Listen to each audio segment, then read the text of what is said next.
नमस्कार साथियों,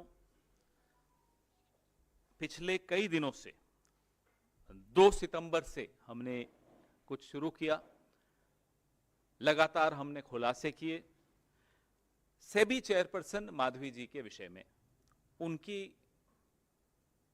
किन कंपनीज से क्या लिंक्स हैं, ये सब हमने आपको बताया।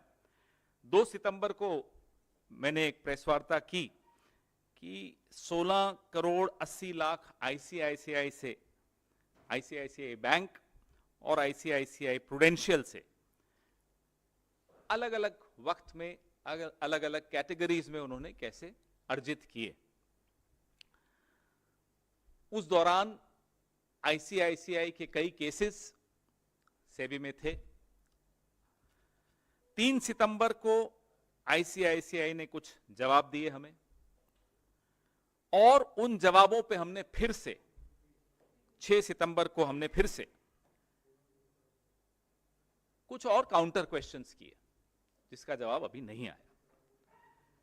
6 सितंबर को हमने एक और खुलासा किया कि कैसे माधवी जी और उनके पति की एक प्रॉपर्टी में कैरल इन्फो सर्विसेज लिमिटेड नाम की एक कंपनी किराए पे रह रही है, किराए पे ले रखा है बंबई में।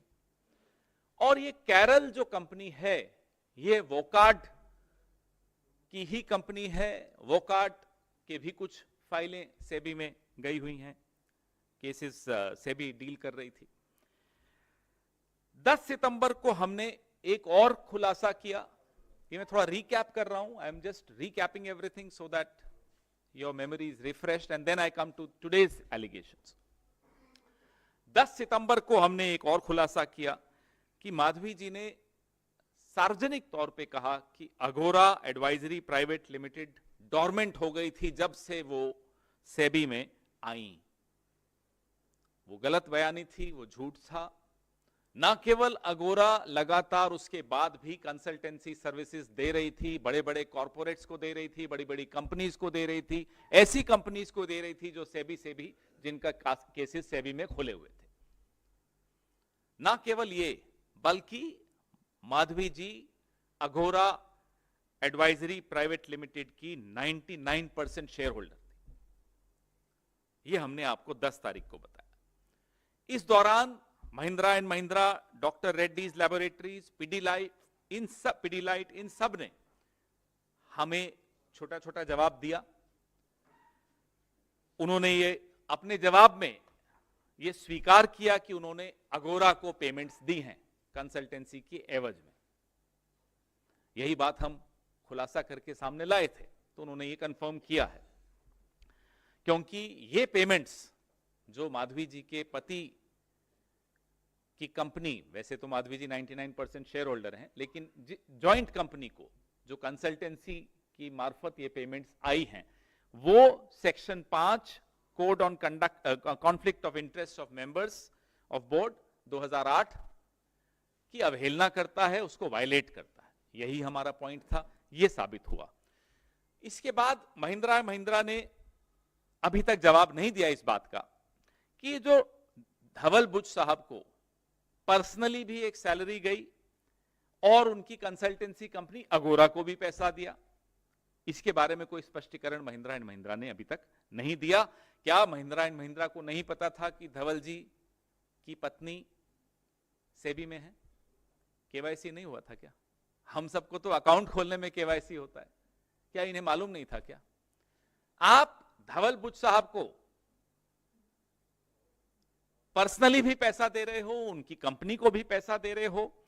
4.78 करोड़ पर्सनली दिया, 4 करोड़ 78 लाख और 2 करोड़ 59 लाख अघोरा एडवाइजरी को दिया, तथाकथित डॉर्मेंट कंपनी को दिया। So called dormant company got this money from companies which SEBI was adjudicating. This is our point. अब जवाब में आप, माधवी जी ने भी कोई जवाब दिए, मैं देख रहा था।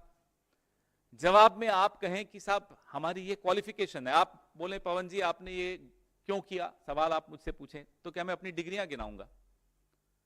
मैं आपको जवाब दूंगा कि मैंने ये गलत किया, सही किया, जो भी किया। आप डिग्रीज का, हम आपकी बहुत कदर करते हैं। I am sure you are good at what you do, हमें आपसे कोई आपत्ति नहीं है, ना आपसे कोई पर्सनल कोई दुश्मनी है, लेकिन the question is to SEBI, the question is to the chairperson SEBI, the office of chairperson SEBI. Any conflict of interest in SEBI, in that institution of SEBI, has a direct bearing on the crores and crores of people who invest in stock market. हमारे सवाल SEBI की chairperson की कुर्सी से हैं, इस संस्था से हैं, क्योंकि कोई भी हितों का टकराव जब होता है तो उसका खामियाजा, उसकी कीमत करोड़ों उन लोगों को, मिडिल क्लास के उन लोगों को चुकानी पड़ती है जो शेयर मार्केट में निवेश करते हैं। अब मैं अपनी आज की खुलासे पे आता हूं। मेरे साथियों को कहूंगा कि अब स्लाइड को आगे बढ़ाएं। पहला खुलासा तो ये कि 2017 से 23 के बीच में माधवी जी होल टाइम मेंबर और उसके बाद सेबी की चेयरपर्सन की हैसियत से, तभी बन चुकी थी होल टाइम मेंबर 17 में, लिस्टेड सिक्योरिटीज में ट्रेडिंग कर रही थी। आप टेबल दिखाइए, ये टेबल है 17-18 का टेबल आपके सामने है।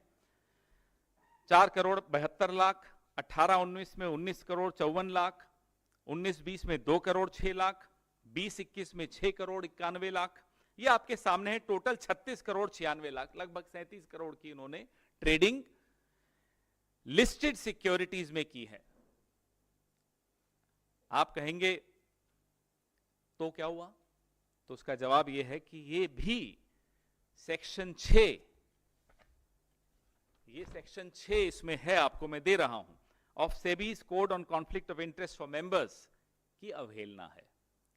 ये कॉन्फ्लिक्ट ऑफ इंटरेस्ट है, ये वायलेशन है, ये सीधे सीधे वायलेशन की कैटेगरी में आता है। आप अपने जवाब में लिखती हैं, मैंने बता दिया था, माफ कीजिएगा, मुझे याद है लेटरल एंट्री पहले हुई थी। दामोदरन नाम के एक अधिकारी थे, अफसर थे, 50 शेयर थे उनके पास एसबीआई के, उन्होंने वो लौटा दिए, वो बाहर कर दिए, फिर उन्होंने वो ऑफिस लिया। तो ये उदाहरण होता है। तो आप ये कह दें कि मैंने सूचित कर दिया, किसको किया किसको नहीं किया, उससे मायने नहीं रखता। फिर आप अपनी डिग्रीज बताएं, मायने नहीं रखती। पूरा सम्मान है आपकी डिग्रीज को, मेहनत की होगी आपने उन डिग्रीज को पाने के लिए। We are not questioning all that, we are questioning what were you doing, why were you lying when you said it was a dormant company, Agora was a dormant company. It was not dormant, it was getting consultancy. Then the other lie yesterday I saw, we'll give you a detailed response in a few days on her response. The other lie we saw yesterday कि जब मैं अपना घर किराए पे दे रही थी, मुझे नहीं मालूम था कि वो कंपनी वोकार्ड से रिलेटेड, आप सेबी में है। आपको तो अपने ऑफिस को, एक पीए को, क्या पियोन को बोलना है कि जरा चेक करना गूगल पे ये कंपनी किसकी है। हमें मालूम पड़ गया, आपको मालूम पड़ने में देर हो गई। ये कैसे मान सकते हैं? फिर आप ही में से कुछ खुलासा किसी ने पिछले हफ्ते किया कि उस घर में कौन रहता था, वो कार्ड के अपनी वो जो फैमिली है उन्हीं के पास वो घर। तो हमारे सवाल तो ये हैं। तो ये मैंने आपको बताया कि 17 से 23 के बीच में, वो टेबल फिर से एक बार दिखाइए, ये इनकी लिस्टेड सिक्योरिटीज में इन्होंने ये ट्रेडिंग की है। अब नंबर 2, 17 से 21 के बीच में माधवी जी के पास कुछ फॉरेन एसेट्स थे। हम पूछना चाहते हैं कि पहली बार आपने इन फॉरेन एसेट्स के बारे में सरकार की किस एजेंसी के सामने यह सूचना दी थी? When was the first time she declared these foreign assets to which agency of the government? ये हमारा बड़ा स्पष्ट सवाल है। और फिर से कह रहा हूं, आपकी डिग्रीज को हम रिस्पेक्ट करते हैं, तो डिग्रीज के अलावा का जवाब दीजिएगा। Is it true that Miss Madhavi P. Butch was actively involved in Agora Partners Pte Singapore as she was the signatory in the bank account. आपने कहा आपका कोई मतलब नहीं था, लेकिन हम ये जानना चाहते हैं कि क्या माधवी जी अगोरा पार्टनर्स पीटीई सिंगापुर, अगोरा एडवाइजरी तो हिंदुस्तान की कंपनी है, अगोरा पार्टनर्स पीटीई सिंगापुर की कंपनी है, क्या आप उससे संबंधित थी? क्या आप उसके बैंक अकाउंट में हस्ताक्षर करता नहीं थी? weren't you a signatory to the bank account of Agora Partners PTE Singapore? बड़े स्पष्ट सवाल हैं। जो फंड्स विदेशों के जिसमें उन्होंने इन्वेस्टमेंट किया है, ये लिस्ट आपके सामने है। Vanguard total stock market ETF, ARK innovation ETF, global X या ग्लोबल 10 MSCI चाइना, रुक जाइए, China, consumer CHIQ, Invesco China, technology ETF। हम और आप मन में बड़े व्यथित होते हैं कि चाइना के प्रोडक्ट्स हिंदुस्तान में क्यों, अलीबाबा क्या कर रहे हैं, PM केयर में चाइना का पैसा क्यों आ रहा है, ये सब सवाल हम पूछते रहते हैं और प्रधानमंत्री भी हमें भाषण सबको देते रहते हैं। लेकिन ये बड़ा परेशान करने वाली बात है कि सेबी की चेयरपर्सन माधवी जी चाइनीज फंड्स में भी पैसा लगा रही हैं। प्रधानमंत्री की क्लीन चिट देते हैं चाइना को, हमें मालूम है, लेकिन सेबी की चेयरपर्सन चाइनीज फंड्स में भी इन्वेस्ट कर रही हैं, ये भी जानकारी हमने आपके से साझा की। सवाल हमारे प्रधानमंत्री से है, Is the Prime Minister aware that the SEBI chairperson has been trading in listed securities while in possession of unpublished price sensitive information? आप जिस पद पर बैठी हैं, आपके पास ऐसी सूचनाएं हैं जो किसी कंपनी के शेयर्स की कीमत पर असर डाल सकती हैं। You have access to that price sensitive information of these companies. आप जहां बैठी हैं वहां she was trading in listed securities. ये प्रधानमंत्री से हम जानना चाहते हैं, क्या आपको ये जानकारी थी, है? नहीं है तो आप दे दी हमने। Is the Prime Minister aware that Ms. Madhavi P. Buch has made high value investments outside India? If yes, what is the date of these investments and the date of disclosures? क्या प्रधानमंत्री जी को मालूम है कि बड़ी investments Madhavi जी ने विदेशों में की हैं? हम ये जानना चाहते हैं किस दिनांक की ये इन्वेस्टमेंट्स हैं और इन इन्वेस्टमेंट्स का डिस्क्लोजर किस दिनांक को किया गया। Is the Prime Minister aware that the SEBI chairperson has been investing in Chinese funds at a time when India is facing a geopolitical tension with China? हम जानना चाहते हैं प्रधानमंत्री जी, क्या आपको ये पता है कि आपकी मातहत जिनको आपने चुना है, आपने खुद चुना है, अपने कलम से चुना है, ACC में आप हैं, आप और गृह मंत्री दोनों हैं, क्या आप दोनों को पता है कि सेबी की चेयरपर्सन चाइनीज फंड्स में इन्वेस्ट करती हैं एक ऐसे वक्त में जब चाइना से हमारी टेंशन बहुत बड़ी हुई है? ये हम प्रधानमंत्री जी से जानना चाहते हैं। और ये सिलसिला ऐसा नहीं है कि समाप्त हो गया है, ये सिलसिला अभी चल रहा है। ये सिलसिला चल रहा है, मैं क्यों बोल रहा हूं, क्योंकि हम जाते जाते एक सवाल और पूछ रहे हैं जिसका जवाब हम ढूंढ भी रहे हैं, कुछ कुछ मिल भी चुका है और मिलने वाला है। माधवी जी से हम जानना चाहते हैं, क्या आप या आपका परिवार ऐसी कंपनी से डील कर रहा है या कर रहा था जिनका नाम पनामा पेपर्स या पैराडाइज पेपर्स में आया है? मैं अभी इस सवाल के साथ छोड़ रहा हूं, हो सकता है जवाब वो खुद दें, हो सकता है जवाब वो कंपनीज दें, नहीं तो जवाब हम देंगे। आई रिपीट माई क्वेश्चन, क्या माधवी पुरी बुच जी या उनका परिवार ऐसी कंपनी से डील कर रहा है या कर रहा था जिनका नाम पनामा पेपर्स या पैराडाइज पेपर्स में आया था, लीक हुआ था, वो जो लीक हुए थे ना ICIJ के पेपर्स? ये सवाल का जवाब की इंतजार हम करेंगे नहीं तो हम लाएंगे। आपके सवाल।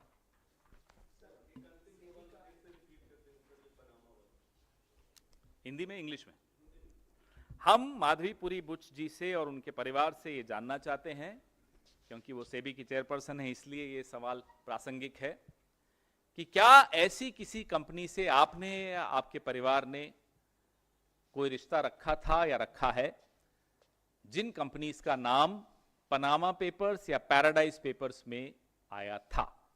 सर, आपके पिछले 2 खुलासे के बाद उनका एक बयान आया है। उन्होंने कहा है कि जब से मैं सेबी से जुड़ा हूं तब से अंगोरा एडवाइजरी, अंगोरा क्या बोलते हैं समूह या महिंद्रा समूह, आईसीआईसी बैंक, इन तमाम कंपनियों से मैं कोई पेपर नहीं निपटाया। और उन्होंने कहा ये दुर्भाग्यपूर्ण है, आरोप दुर्भाग्यपूर्ण है। मैंने पढ़ा, ये अगोरा में उनकी शेयर होल्डिंग है। इसकी तारीख है 20 जून 2024। एक कागज दिया, लगातार मैंने आपको सूचनाएं दी, लगातार आपको बताया, 4-5 चीजें ही हैं, उनका जवाब अभी तक नहीं मिला है। पूरे मामले को लेकर, लेकिन सिर्फ राजनीतिक आरोप और इसका जवाब राजनीतिक मंच से दिया जा रहा है। कानूनी कार्रवाई का क्या विकल्प है? हम इंतजार कर रहे हैं प्रधानमंत्री क्या एक्शन लेंगे, वित्त मंत्री क्या एक्शन लेंगी। हम अपना काम कर रहे हैं और हमारे एक सांसद हैं, हमारी नहीं किसी और पार्टी की सांसद हैं, वो लोकपाल में गई हैं, तो ये सब तो आपके सामने हो ही रहा है। लेकिन हम अपना काम, जो कि ऐसी जानकारियां, ऐसे खुलासे हैं जो आपसे हम साझा कर रहे हैं, जिसका सीधा सीधा प्रभाव इस देश के करोड़ों ऐसे लोगों पर पड़ता है जो शेयर मार्केट में इन्वेस्ट करते हैं। पवन जी, आपके आरोपों के बाद बुच दंपत्ति ने कहा कि ये आरोप हमारी छवि खराब करने के लिए, और इस हालत में उन्होंने कानूनी कार्रवाई का भी संकेत दिया और कहा कि आईटी रिटर्न प्राप्त करना हमारे मौलिक अधिकार का उल्लंघन है और यह गैर कानूनी है। भाई, हमने तो कहीं आईटी रिटर्न्स दिए नहीं है, कहीं दिए हैं किसी को मिले हैं? हमारी किसी प्रेस रिलीज में है? आप जो आपको कार्रवाई करनी कीजिए। हम अपनी जिम्मेदारी, इस समाज के प्रति जो हमारी जिम्मेदारी विपक्ष की हैसियत से है, ऐसी जानकारी जो या तो आपने छिपाई या नहीं बताई या असत्य जानकारी दी, उसको हम आपके सामने रख रहे हैं।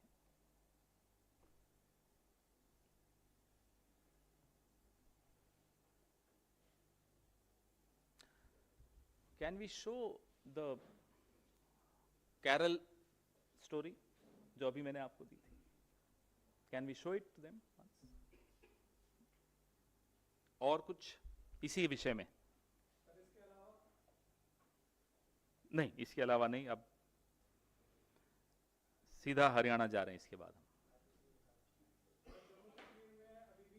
नहीं, अभी इसी पर बहुत महत्वपूर्ण है जो आप पूछ रहे हैं, लेकिन अभी इसी पर।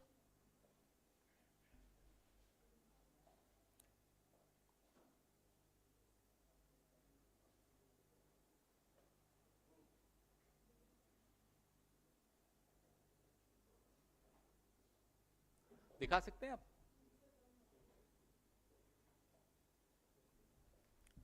तब तक मैं विनीत जी आपको भेज रहा हूं प्रेस रिलीजेस, आप सबसे शेयर कर लीजिएगा।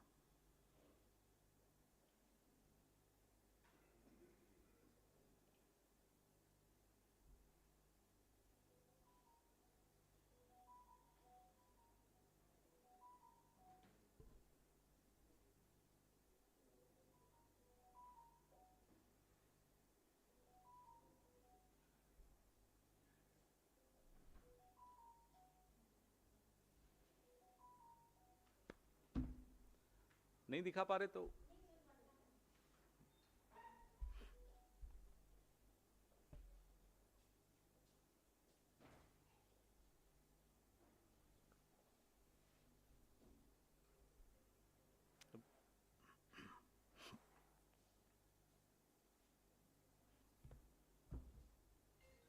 और उसका डिटेल्ड रिस्पांस भी हम दे रहे हैं, जो आप लोगों ने उनके काउंटर पे जो आपने हमें पूछा था उसका भी हम जवाब दे रहे हैं। हालांकि उसमें ज़्यादा है नहीं, उन्होंने वही जवाब दिए जो बाकी कंपनीज ने दिए हैं, उसी को दोहराया है। कुछ अपनी डिग्रीज के बारे में बोला है, हाँ, ये वाला दिखाइए।